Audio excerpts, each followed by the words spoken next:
आज जहानाबाद जिले में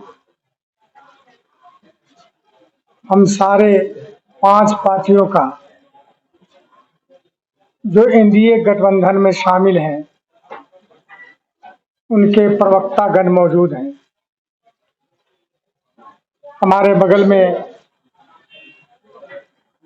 भारतीय जनता पार्टी के वरिष्ठ नेता और प्रवक्ता अरविंद सिंह जी मौजूद हैं। दाहिने तरफ हम के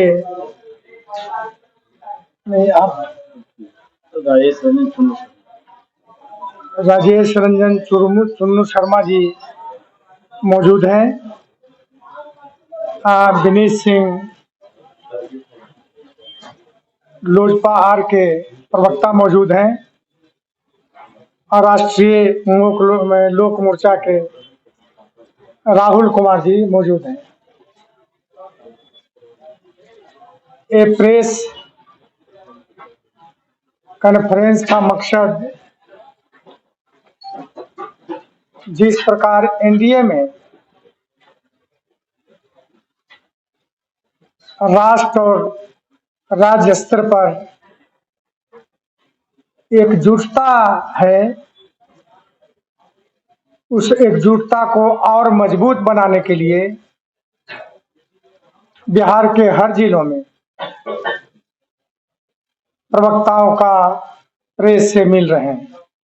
साथ ही तो बहुत लोग कहते थे ये लोग ऐसे ही बोलते हैं, लेकिन अब तो लालू यादव जी के साला स्वयं कहा उन्होंने कि फिरौती के लिए जो डीलिंग होता था मुख्यमंत्री आवास में होता था और लालू यादव जी किया करते थे, इससे सबसे बड़ा अपराध क्या हो सकता है कि जिसको जनता ने पूरी ताकत दिया सुरक्षा देने के लिए कि हमको ये सरकार ये मुख्यमंत्री सुरक्षा प्रदान करेगा, वही किडनैप कराता हो, वही हत्या कराता हो और वही किडनैप करा के पैसा लेता हो।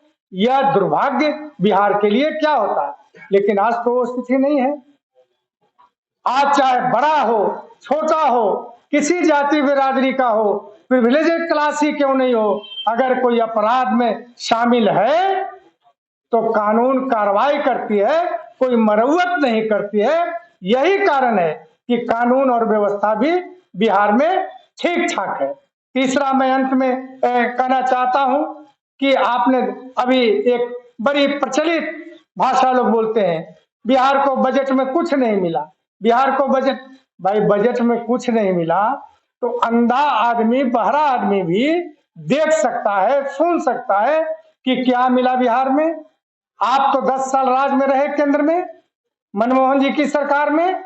मुझको याद है 2008 में कुशवाहा की बाढ़ आई थी, हम लोग एक डेलीगेशन मिलके, सोनिया गांधी जी आई थी, यहाँ डिमांड किया था कि अब आपदा घोषित करिए और जो उस इलाके में कोसी इलाके में बाढ़ आती है नेपाल सरकार से बात करके परमानेंट सोल्यूशन करिए। लेकिन कहाँ किया था? लाज नहीं लगता इन लोगों को? लालू यादव ताकतवर मंत्री थे उस समय, अगर वो चाहते तो सारे जो डिमांड हम लोगों ने मांगा था सारे के सारे मान ली गई होती। इतना ही नहीं, जो पैसा मनमोहन सिंह ने दिया, आपदा घोषित तो जरूर किया, लेकिन जो आपदा घोषित करने के बाद जो प्रोविजन होता है उसको बिहार में लागू नहीं किया। और जो पैसा 1100 करोड़ दिया, बाढ़ के बाद पत्र भेजा कि ये पैसा केंद्र सरकार को लौटा दीजिए। यह है लालू यादव के समर्थन से बनी हुई सरकार। जो बिहार के बारे में जो रवैया था वो रवैया क्या था? आज वही लोग बोलते हैं कि बिहार में कुछ नहीं हुआ, कोई संविधान लेकर घूम रहे हैं, कोई कुछ लेकर घूम रहे हैं। अरे क्यों संविधान लेकर घूम रहे हैं? हिंदुस्तान के लोग जानता है वो दिन भूला नहीं है, 75 का दिन जिस समय आपने संशोधन करके 42वां संशोधन करके संविधान में जो नागरिकों का मौलिक अधिकार था उसको आपने समाप्त कर दिया था। इतना ही नहीं, संसदीय लोकतंत्र में जो न्यायपालिका को पुनः विलोकन करने का पावर है उसको आपने रोक लगा दिया था। इससे बड़ा संविधान के खिलाफ साजिश कोई नहीं आज तक आजादी के बाद किया जो कांग्रेस ने किया था। और वो संविधान लेकर घूम रहा है कि संविधान समाप्त हो रहा है। अब बताइए, हम लोगों ने संविधान के तहत सारा काम, चाहे केंद्र हो, बिहार हो, राज्यों में संविधान के तहत हम लोग काम कर रहे हैं, तो संविधान हम लोग समाप्त करना चाहते हैं, लेकिन जो समाप्त किया वही संविधान लेकर घूम रहा है। तो बजट में किन किन चीजों का प्रोविजन हुआ, सारे मित्र बोलेंगे। मैं इतना ही कहूंगा कि आने वाला दिन एनडीए का जो चुनाव होने वाला है 2025 में, 2025-2030 नीतीश कुमार रहेंगे और 225 से अधिक बढ़ेंगे। तेजस्वी नेता प्रतिपक्ष के लिए तरसेंगे, नेता प्रतिपक्ष के लिए तरसेंगे।